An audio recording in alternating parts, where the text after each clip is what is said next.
Hi అండి. మా పిల్లలకైతే పల్లీలు బెల్లంతో లడ్డూలు చేద్దాము అని అయితే ప్రిపేర్ చేస్తున్నాను.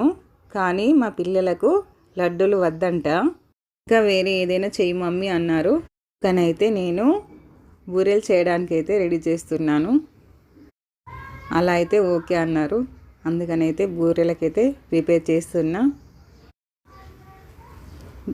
బూరెలు అయితే ఇష్టంగా తింటామన్నారు. అందుకోసం అయితే బూరెలు అయితే రెడీ చేస్తున్నా. వాళ్ళన్నది చేయకపోతే మళ్ళీ తినరు. అందుకనైతే వాళ్ళ ఇష్టానుసారం అయితే చేయాలి. అన్నీ వాళ్ళకి నచ్చినట్టు చేస్తేనే తింటారు, లేకపోతే అంతే సంగతి. ఇలా అయితే తింటారు కదా అని చెప్పి అయితే ప్రిపేర్ చేస్తున్నా. నేను చాలా రోజుల తర్వాత ఇలా పల్లీలతో చేయడం, ఎలా వస్తాయో ఏమో అనుకున్నా, కానీ చాలా బాగా వచ్చాయి.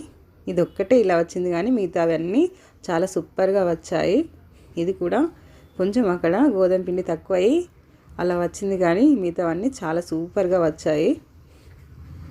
అందుకే బుద్ధి ఉట్టి బూరెలు చేసుకోవద్దంటారు కదా. నేనైతే చేసి దేవునికి నైవేద్యం అయితే పెట్టాను.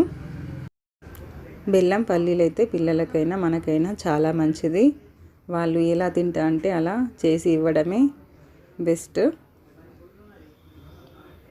ఎక్కడైనా ఏదైనా చూస్తే చాలు మా చిన్నోడైతే అవే చేయమని నన్ను అంటాడు. వాడి కోసమైతే ఇలా ప్రిపేర్ చేసి ఇచ్చేసాను. చాలా ఇష్టంగా తిన్నారు వాళ్ళైతే. బాగా వచ్చాయి మమ్మీ అని.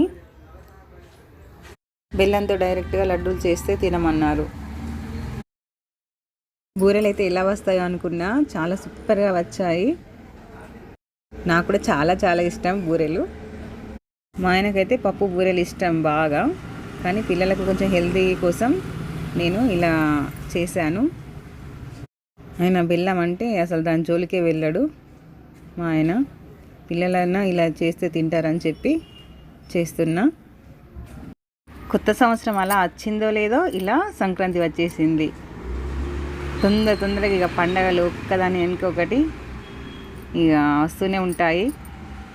రోజైతే చలిబోనం పెట్టేశాను నేను. ఫ్రెండ్స్, మీరు పెట్టేశారా? నెక్స్ట్ శివరాత్రి, ఇవన్నీ ఒకటి వస్తూనే ఉంటాయి పండగలు. మా బూరెలు అయితే ఇలా వచ్చాయి. మీకు నచ్చాయా ఫ్రెండ్స్? కావాలనుకున్న వాళ్ళు అయితే వచ్చేయండి మన ఇంటికి.